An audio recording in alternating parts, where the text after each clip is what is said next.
कभी आपने word unstoppable या अनथक सुना है?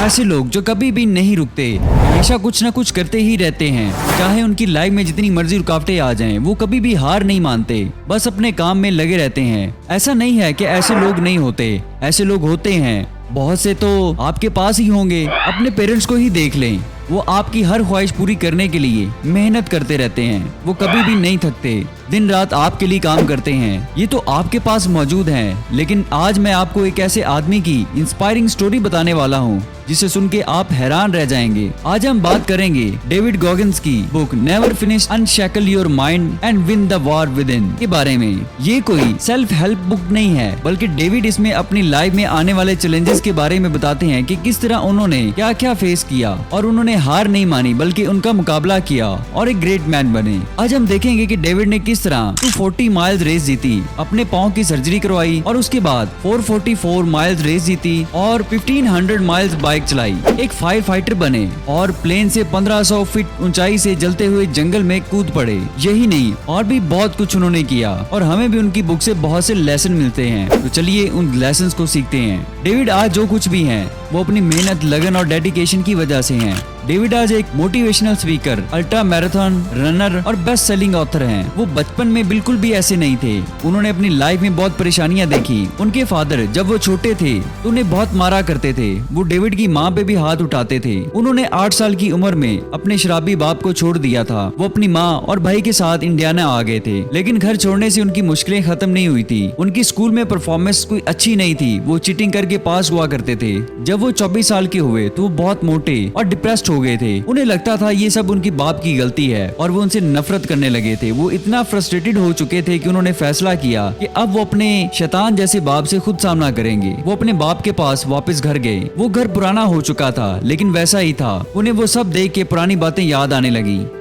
कि किस तरह उनका बाप उन्हें मारा करता था। उनका बाप अब बूढ़ा हो चुका था, लेकिन उसकी आदत नहीं बदली थी। पहले तो उससे मुस्कुरा के मिला, खूब बातें की, लेकिन जब उनके बाप ने शराब पी ली तो वो उनकी माँ को बुरा भला कहने लगा, उन्हें गालियां देने लगा।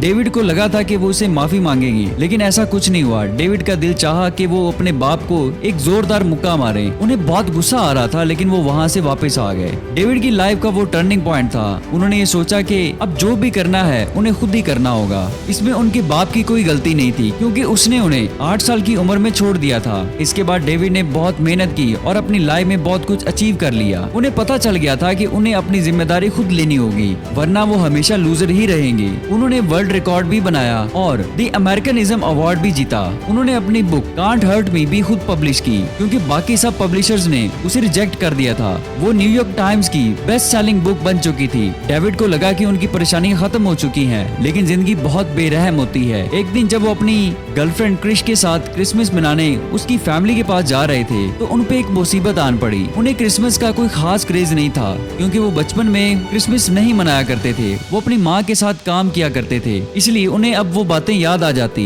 लेकिन वो क्रिश के प्यार की खातिर उसके साथ जा रहे थे। जाने से कुछ घंटे पहले उन्हें महसूस हुआ कि उनका पल्स रेट बहुत ज्यादा हो रहा है। उन्होंने क्रिश को कुछ भी नहीं बताया। उन्होंने खुद ही सारी फर्स्ट एड ली, लेकिन कोई फर्क नहीं पड़ा। उससे उन्हें हार्ट अटैक भी हो सकता था। उनकी हालत ठीक होने के बजाय और खराब हो रही थी। क्रिश को भी पता चल गया कि डेविड को कुछ हो रहा है। उनकी पैकिंग कंप्लीट हो चुकी थी और फ्लाइट में कुछ ही टाइम बाकी था, लेकिन वो एयरपोर्ट जाने के बजाय सीधा हॉस्पिटल गए और उधर उनका चेकअप हुआ और उन्हें दवाइयां दी गई, लेकिन उनसे कोई फर्क नहीं पड़ा। डॉक्टर्स ने डिसाइड किया कि उन्हें इलेक्ट्रिक शॉक लगाए जाएंगे। डेविड इससे बहुत डर रहे थे कि उन्हें कुछ हो ही ना जाए, लेकिन जब डॉक्टर्स ने उन्हें करंट लगाया तो उनकी दिल की धड़कन एक दफा बिल्कुल बंद हो गई। उन्हें सांस आना बंद हो गया। एक दफा दोबारा जब उन्हें शॉक लगाया गया तो उनकी दिल की धड़कन ठीक हो गई। इस सब से उन्हें बहुत तकलीफ हुई। वो अपने आप को बहुत सेवेज मानते थे, लेकिन इसके बाद शायद वो सेवेज नहीं रहे। वो हमेशा से ही एक दबंग और मुंह फट इंसान बनना चाहते थे। इस सब के बाद उन्हें एक 100 माइल रेस की ऑफर आई। ये उनकी बीमारी के बाद हुआ था।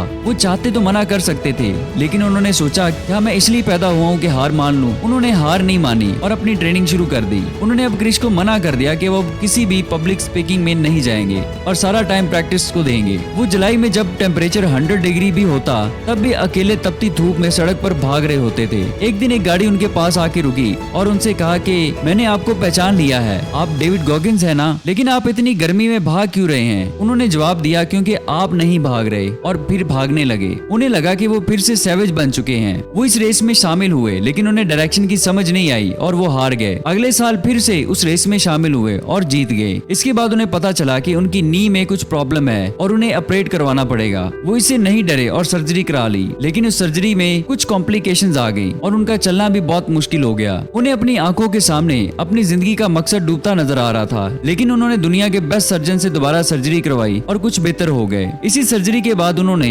444 माइल रेस में हिस्सा लिया। लोग उसके बाद उन्हें पागल समझने लगे कि डेविड ऐसे क्यों करता है, लेकिन उन्होंने परवाह नहीं की और रेस में हिस्सा ले लिया। इस रेस के दरमियान में आकर उन्हें फिर से अपनी नी में कुछ दर्द महसूस शुरू हुआ, जिसकी वजह से उन्हें हॉस्पिटल जाना पड़ा। लेकिन जब वो हॉस्पिटल गए तो उन्होंने सोचा कि वो हार क्यों माने, अभी रेस खत्म होने में 10 घंटे बाकी हैं। उन्होंने रेस दोबारा शुरू की और उसे खत्म किया। वो यही नहीं रुके, लेकिन इसके बाद उन्होंने अपनी बाइक पे 1500 माइल्स का सफर किया। उनकी कहानी यही खत्म नहीं होती। इसके बाद 47 की एज में वो एक फायर फाइटर बने। उसमें भी उन्हें बहुत से चैलेंजेस का सामना करना पड़ा। उनको तब हार्ट प्रॉब्लम भी थी और उनकी नी की सर्जरी भी हो चुकी थी। इसके बावजूद भी वो नहीं रुके, डरे नहीं, बल्कि आगे बढ़ते रहे और एक स्मोक फाइटर के तौर पे 1500 फीट से जंगलों में आग बुझाने के लिए एक प्लेन से छलांग लगा दी। तो ये थे डेविड की जिंदगी में होने वाले कुछ इंसिडेंट्स। हमने उनकी इस इंस्पायरिंग स्टोरी से कौन कौन से लेसन सीखे हैं वो जानते हैं। सबसे पहला लेसन जो हमने सीखा वो है बिल्डिंग न्यू बिलीव्स। कभी कभी ऐसा होता है कि हम अपनी लाइफ में ऐसे हालात से गुजरे होते हैं जिन पे हमारा कंट्रोल नहीं होता। हम गिर जाते हैं, हार मान लेते हैं, लेकिन हम फिर से खड़े हो जाते हैं क्योंकि हमारे अंदर फिर से खड़े होने का हौसला होना चाहिए। डेविड कहते हैं कि मेरी माँ ने कभी मुझे जब भी मैं गिरता था खड़ा नहीं किया था ताकि मैं खुद खड़ा हो सकूं। हम वही होते हैं जो हम बिलीव करते हैं। अगर हमें अपनी जिंदगी बदलनी है तो हमें अपने बिलीव को भी बदलना होगा। जो लिमिटेशंस हमने खुद पे लगाई हैं कि हम ये नहीं कर सकते, वो नहीं कर सकते,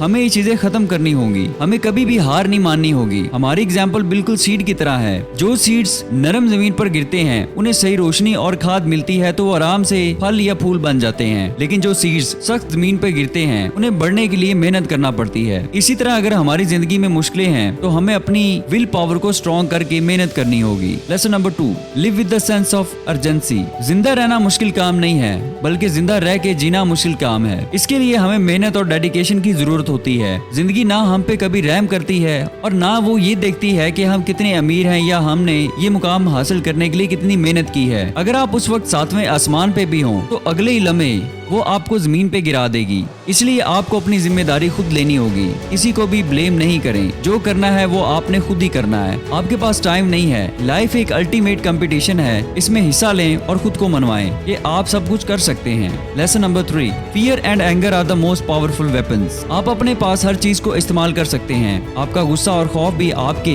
बेस्ट फ्रेंड बन सकते हैं अगर आपको पता हो कि आपने उन्हें इस्तेमाल कैसे करना है। अगर आप अपने नेगेटिव इमोशंस को कंट्रोल कर लें तो आप वो बन सकते हैं जो आप हैं। फिर आपको कोई नहीं रोक सकता और आप अपनी जिंदगी में उस मुकाम पे पहुंच सकते हैं जहां आप पहुंचना चाहते हैं।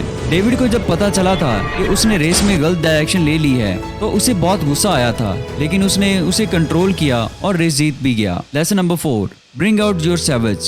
डेविड गॉगिंस कहते हैं कि सैवेज बनने से आपको अल्टीमेट रिस्पेक्ट मिलती है। कुछ लोग इस बात का बुरा मानते हैं जब उन्हें सैवेज कहा जाता है, लेकिन डेविड इस बात पे खुश होते थे। हम में से बहुत लोग अपनी सैवेज साइड छुपा लेते हैं क्योंकि ये सो कॉल्ड सिविलाइज्ड वर्ल्ड में अच्छा नहीं समझा जाता, लेकिन हमें सैवेज बनना चाहिए। जिस तरह डेविड ने उस गाड़ी वाले को जवाब दिया था, वो उसके बारे में जो मर्जी सोचता रहे, लेकिन डेविड को ये जवाब देके बहुत खुशी महसूस हुई थी। अगर आप भी डेविड गॉगिंस की तरह एक बहादुर इंसान बनना चाहते हैं तो आपको भी अपने आप को इम्प्रूव करना होगा। जब तक आप अपने डर और खौफ को खत्म नहीं करेंगे तो कुछ भी हासिल नहीं कर सकते। कोशिश करते रहें, हिम्मत कभी भी ना हारें। अगर आपने हार मान ली तो आप कभी भी कामयाब नहीं हो सकेंगे। बस आपको हार नहीं माननी है और हिम्मत, मेहनत और लगन के साथ काम करना है। आपकी मंजिल एक दिन आपको जरूर मिलेगी, बस कभी कोशिश करना मत छोड़िएगा। अगर आपको ये हमारा कंटेंट अच्छा लगा तो अपने दोस्तों के साथ लाजमी शेयर करें। Thank you for being with us. See you up to the next video.